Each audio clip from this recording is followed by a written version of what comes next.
before fire for effect. So these tanks go by.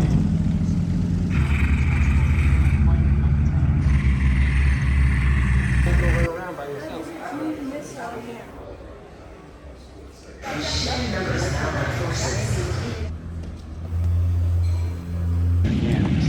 Now, covering the frontal armor of a Panther or a Tiger tank from any distance, then go and get it from the flanks. You can see it actually looks similar to a Sherman, but it has a slightly different turret to that. Now that's called the F-36 Jackson. So what makes that Jackson different from the Sherman plane you can see in front of it? About the only commonality it has with the Sherman is its chassis and drivetrain.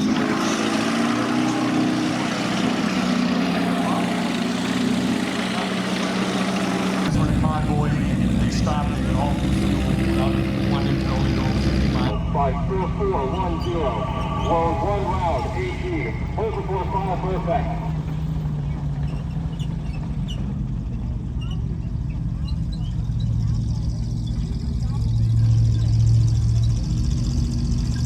Standing by, waiting for orders.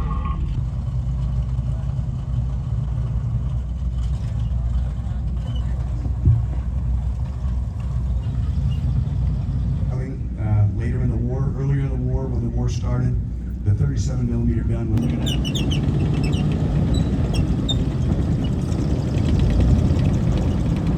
So as these tanks go by, the nearest tank you need to find small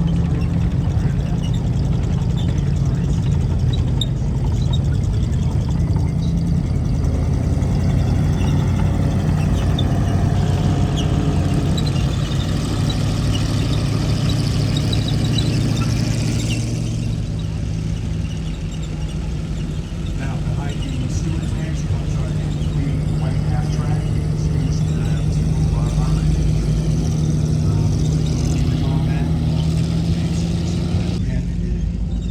And it's got locals on it, so you really don't want to use it in close combat. It's just to get you nearby where you're going to just allow it to support your tanks.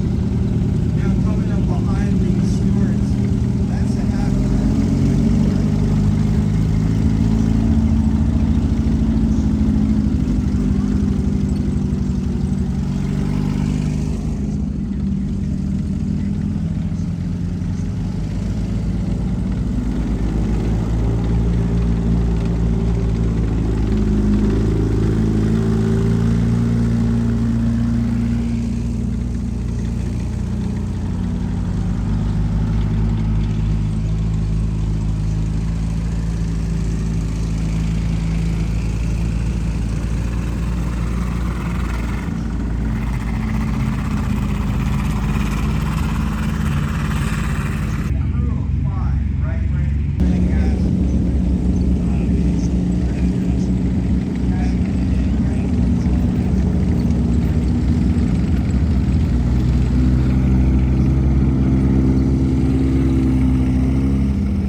I'm proud to welcome you and to showcase the amazing collection built by Jacques Littlefield. This terrible war has been like no other. These new weapons have carved wide swaths of destruction and left tens of millions dead.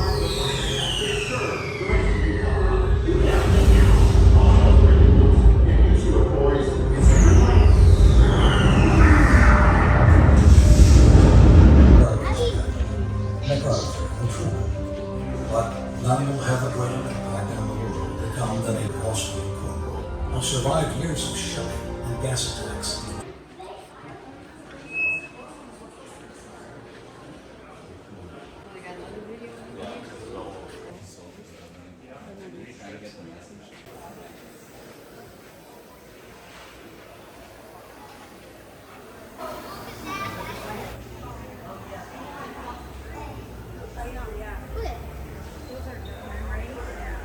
Because the biggest engine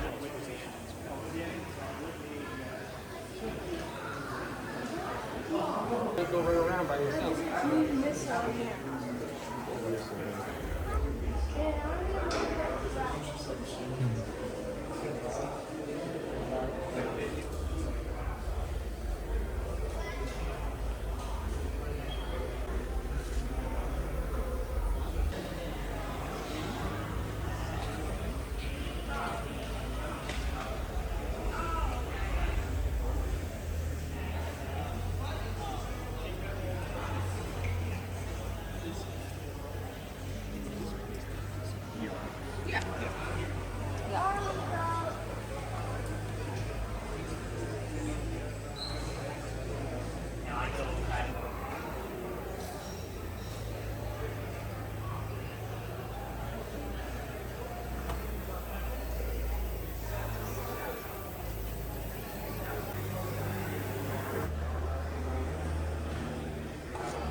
Taken by the Red Army, this Panther House Bay was recovered from the Trinity River.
This would protect against shrapnel or, you know, lancing bullet or something like that. This is called a bullet.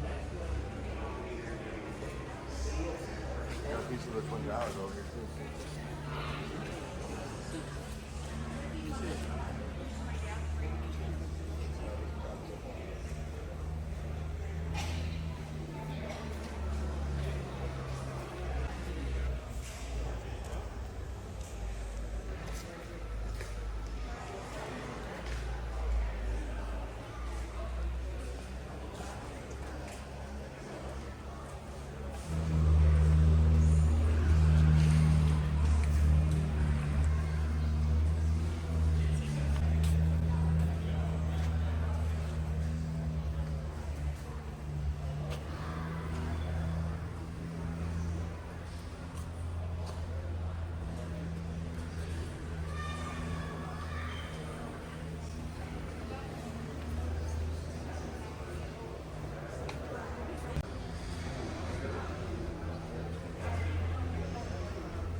We just want to be tankers and do our jobs. I think they would be much like I've seen people get blown up, you know, Marines being killed and everything. I got pissed off.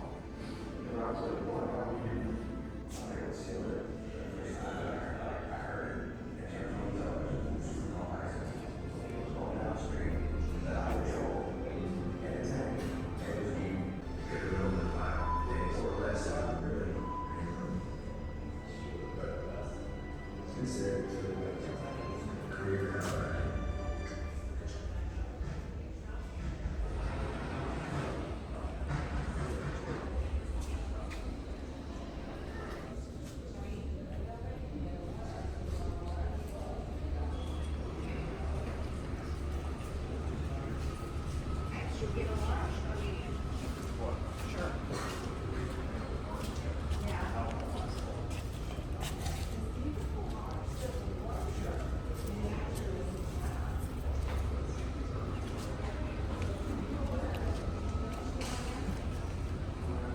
You want to be in my video or something?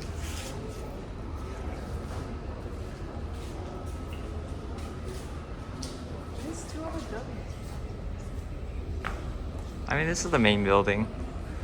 And you were like, oh, I think there's nothing here. Yeah, I'm totally wrong.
So for my final thoughts, the American Heritage Museum is definitely a great tank museum. It's in Stowe, Massachusetts, 45 minutes outside Boston, and it's relatively new, just opened 6 years ago, and I especially wanted to go because I've actually never seen an Abrams tank in real life, and this is one of the only places to see one publicly on display. And luckily I went on a weekend where they had a World War II tank demonstration event, so I got to see some vehicles in action. You know, it's one thing to just see them in a museum, it's another thing to see them actually move, which is 10 times cooler. Just be aware you are going to smell the exhaust fumes. I also got to see a lot of historical military stuff, you know, from World War I, World War II, Vietnam, Gulf War, notably like the Iraqi Scud, the Soviet T-34, T-72, the Shoka, the Nazi German Flak 88, the Stug 3, Panther Alps A, which is huge, the British Cromwell tank, lots of American Sherman tanks, Humvees, the Higgins boat, and they have an entire aircraft section, and a lot more. And apparently there also was a Soviet Su-100, but I actually didn't notice it because it was hidden in the back behind some other vehicles, so just be aware that's there in the back corner. So if you are looking for a great military museum to visit, I would recommend this place. This summer I also visited San Diego, which has a pretty big naval base, and I plan to make a video on that and other military museums, so if you're interested, consider subscribing so you can see when I upload those videos. But yeah, I hope you guys enjoy this video. Let me know down in the comment section what you guys think, and I'll see you guys in the next one. Bye.